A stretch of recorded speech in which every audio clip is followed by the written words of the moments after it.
like what they now call a cosy crime story, Agatha Christie would be livid, I suspect, having them being called cosy crimes. Here's a perfect one. Came out on my birthday, so it's destined for greatness. Up until now, he's written thrillers, newspaper editor, playwright, musicals. Then came Domino Island and 2 sequels written in another author's voice and style, but now comes his own piece. It's the first in a trilogy of murders. The first is Murder by the Book by M.R.G. Davis. Hello, Mike. How nice to see you. Hello, Bernie. Nice to see you. 3 books on the bounce is a big ask, isn't it? Yeah, it was an interesting year last year. When they first said, we'd quite like to do 3 in quick succession to build a bit of momentum, get up ahead of steam. How fast could you write them? And I said, I could probably do 3 in a year. What are you, a machine? Well, you mentioned the newspapers. I think probably it comes from that. Deadlines, yeah. I love a deadline. I'm not there. It was Douglas Adams, wasn't it? He said he loved the sound of deadlines as they whizzed past. Okay. I'm not of that school. I think 20 years in newspapers enabled me to. It gives you a discipline. I can just sort of sit down and write. So I do write quite quickly. I don't think I'd do 3 in a year again. That was, a bit of a tool. Because the thing about crime books is you've got to plot them. You've got to put in your red herrings, you've got to put your twists. Absolutely. And that takes time to do, doesn't it? Yeah, I mean, I do always plot anyway. I'm fairly meticulous about it. I do like to leave some flexibility, so along the way, if a character decides they don't want to do one thing, they want to do something different, to have the flexibility to do that is nice, but I like to have an idea of where I'm going with it, and I do plot quite closely. But as you say, particularly with murder mysteries and crime. Because the thrillers, Michael, the ones that you wrote before, Domino Island and the last one that became for Thin Ice. Thin Ice, yeah. They have twists, didn't they? Again, they need plotting, don't they? They do, yeah. I mean, the interesting story about Domino Island, because that had been a manuscript that was drafted by Desmond Bagley back in the 70s, and then put to one side. So I got invited to work on that. And the reason that he wrote that book was because he'd hit writer's block. And he wrote to his editor to say he started 4 books, couldn't get them to go anywhere. He said, I'm going to try something completely different. I'm going to try a murder mystery. So that was how that book started. But he was a seat of your pants writer. He would start with an idea or an image or a character and see where it went. Just start writing.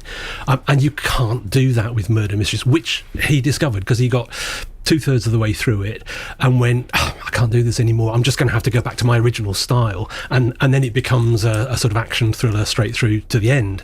So he attempted it without planning and realised that you sort of can't really do that. So what we have with Murder by the Book, is fortunes of the quaint bookshop reading group who live in Norster. I'm thinking Northampton and Toaster. Would I be right? Obviously born and bred Northampton. There are things about the town of Norster which sits in the Midlands on a river that leads to the North Sea. All the clues are there. You might think that there are certain things recognisable about it, I suppose. And Quaint Bookshop, the reading group, they're quite small. There are 3 of them. Select, beautifully formed. Yeah, and then another one joins, and they're quite stuffy until she comes. So she doesn't really know what to say because you've got a professor there, and you've got academics who will judge the book because it doesn't have a satisfactory ending, for instance. And she thinks, well, she's not going to be a part of it, but she stays.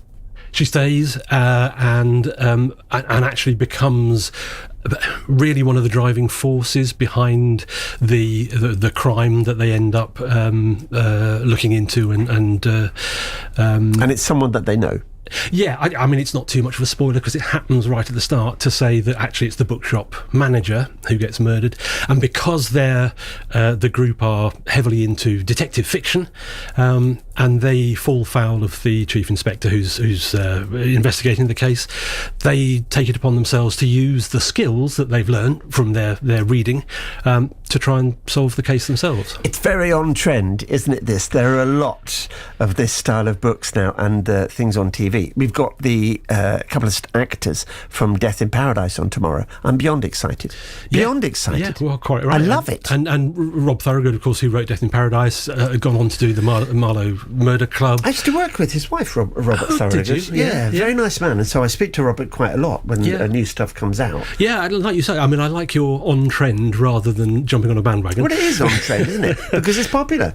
Robert tried to get that off the ground for years. Yes. When I worked with his wife, it's nearly 30 years ago, he was trying to catch a break, really, you know? Yeah. And then Death in Paradise happened. They took the bait, and then that's the door opened, and he was able to step through. I mean, it does help if you're really good at it, which he is. But you're quite right. I mean, I think that was one of the things that the publishers, HarperCollins, when they wanted to do 3 in quick succession, I think they wanted to sort of ride that wave a bit, and hopefully it'll work. The first one is out now. The second one is coming out a week tomorrow in ebook and audio form, and then paperback on March 12th. Yes. This is nuts, Michael. This is nuts.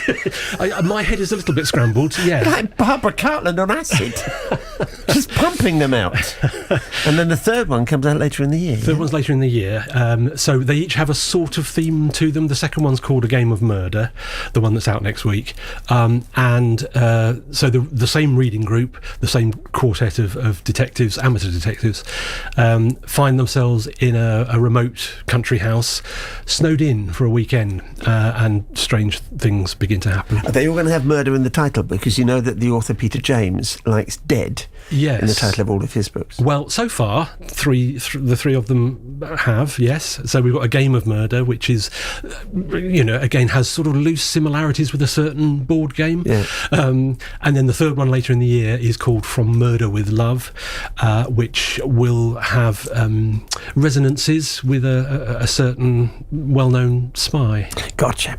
So you're back tonight, just over the border in Rugby. Yes. Yeah, you're going to be at Baked Brownies in Rugby's High Street. That's right. Tonight, 6:30 this evening. So if you have a real love of this kind of fiction, or you want to know about Michael's life as an editor, then this evening just turn up with £5 in your pocket, $9.99 if you wish for a copy of the book as well. You can do it online as well. It's being hosted by Hunt's Bookshop, and if you go to huntsbookshop.com you can get tickets there as well. I wonder if Hunt's Bookshop have read the book and know that the owner of the bookshop gets bumped off. Well, I did wonder whether that might put bookshops off from stocking it. So far that's not happened. So do you like this life that you've now created for yourself?